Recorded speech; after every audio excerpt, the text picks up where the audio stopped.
ED കേസിന്റെ മറവിലെ തട്ടിപ്പുമായി ബന്ധപ്പെട്ട് കൂടുതൽ പരാതികൾ കൂടി വരുന്നുണ്ട്. ED ഉദ്യോഗസ്ഥൻ പ്രതിയായ ഈ കേസിൽ 3 പേർ കൂടി വിജിലൻസിന് വിവരങ്ങൾ കൈമാറി എന്നാണ് പുറത്തുവരുന്ന വിവരങ്ങൾ.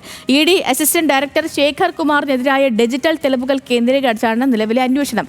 ചാർട്ടേഡ് അക്കൗണ്ടന്റ് പ്രധാന ഇടനിലക്കാരനാണെന്നും കണ്ടെത്തൽ വരികയാണ്. വിവരങ്ങളുമായി കൊച്ചിയിൽ നിന്ന് സഹിൻ ആന്റണിയുണ്ട്. സഹിനോട് ചോദിക്കാം, ഈ നിലവിലെ കേസിന്റെ പോക്ക് എങ്ങോട്ടാണ് എന്ന്. Sahin, good morning. Good morning Sethu. Good morning. ഈ തട്ടിപ്പുമായി ബന്ധപ്പെട്ട് കൂടുതൽ പേരെ ഇപ്പോൾ പുറത്തേക്ക് കൊണ്ടുവരികയാണല്ലോ സഹിൻ. തീർച്ചയായിട്ടും സേതു, സംസ്ഥാന ചരിത്രത്തിൽ ഇത് ആദ്യമാണ് ഇത്തരത്തിൽ എൻഫോഴ്സ്മെന്റ് ഡയറക്ടറേറ്റിന്റെ ഒരു അസിസ്റ്റന്റ് ഡയറക്ടർ തന്നെ കേസിൽ അകപ്പെടുക. അതും വിജിലൻസിന്റെ കേസിലാണ് ശേഖർ കുമാർ എന്ന് പറയുന്ന അസിസ്റ്റന്റ് ഡയറക്ടർ ഒന്നാം പ്രതിയായിരിക്കുന്നത്. പ്രത്യേകിച്ചും എൻഫോഴ്സ്മെന്റ് ഡയറക്ടറേറ്റിന്റെ കേസ് ഒതുക്കി തീർക്കാൻ കോഴ വാഗ്ദാനം ചെയ്ത കോഴ ആവശ്യപ്പെട്ട കേസുമായി ബന്ധപ്പെട്ടുകൊണ്ട് 3 പേരെ ഇന്നലെ വിജിലൻസ് പിടികൂടിയിരുന്നു.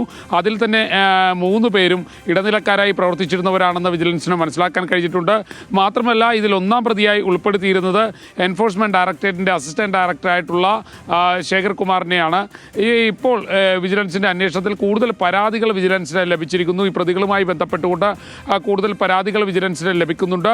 ആ അന്വേഷണത്തിലേക്കാണ് വിജിലൻസ് നീങ്ങിക്കൊണ്ടിരിക്കുന്നത്. മാത്രമല്ല, ഈ പ്രതികളുടെ ഏത് രീതിയിലായിരുന്നു പ്രതികൾ ഈ പണം തട്ടിക്കാൻ ശ്രമിച്ചിരുന്നത് എന്നുള്ളതിനെക്കുറിച്ച് വിജിലൻസ് കാര്യമായി തന്നെ അന്വേഷിക്കുകയാണ്. പ്രതികളെ 5 ദിവസത്തേക്ക് വിജിലൻസിന്റെ കസ്റ്റഡിയിൽ ലഭിച്ചിട്ടുണ്ട്.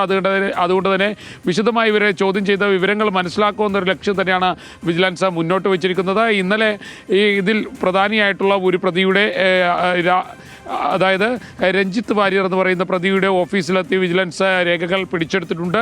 ഈ രേഖകൾ വിജിലൻസ് പരിശോധിച്ചുകൊണ്ടിരിക്കുകയാണ്. എന്തായാലും ശക്തമായ നടപടികളും ഉണ്ടാവും, കൂടുതൽ അറസ്റ്റുകളും ഈ കേസിൽ ഉണ്ടാകുമെന്ന് തന്നെയാണ് വിജിലൻസ് സൂചന നൽകുന്നത്. അതിന് മുന്നോടിയായി ഈ എൻഫോഴ്സ്മെന്റ് ഡയറക്ടറേറ്റിന്റെ അസിസ്റ്റന്റ് ഡയറക്ടറെ വിളിച്ചു വരുത്തി ചോദ്യം ചെയ്യാൻ വിജിലൻസ് തീരുമാനിച്ചിട്ടുണ്ട്. ശരി സഹിൻ, വ്യക്തമാണ്. അപ്പോൾ ED ഉദ്യോഗസ്ഥൻ പ്രതിയായ ഈ കേസിൽ കൂടുതൽ പേർ ഇതിൽ ഉണ്ട് എന്നാണ് മനസ്സിലാവുന്നത്. ഇപ്പോൾ 3 പേർ കൂടി വിജിലൻസിന് വിവരങ്ങൾ കൈമാറി എന്നുള്ളത് ആണ് വരുന്നത്. കൂടുതൽ പേരെ തട്ടിപ്പിനിരയാക്കിയെന്നാണ് അന്വേഷണ സംഘത്തിൻ്റെ നിഗമനവും. എന്തായാലും ED ഉദ്യോഗസ്ഥരാണ് മുഖ്യപ്രതി. ശരി, വിവരങ്ങൾ നൽകുകയായിരുന്നു സഹിൻ ആന്റണി കൊച്ചിയിൽ നിന്ന്.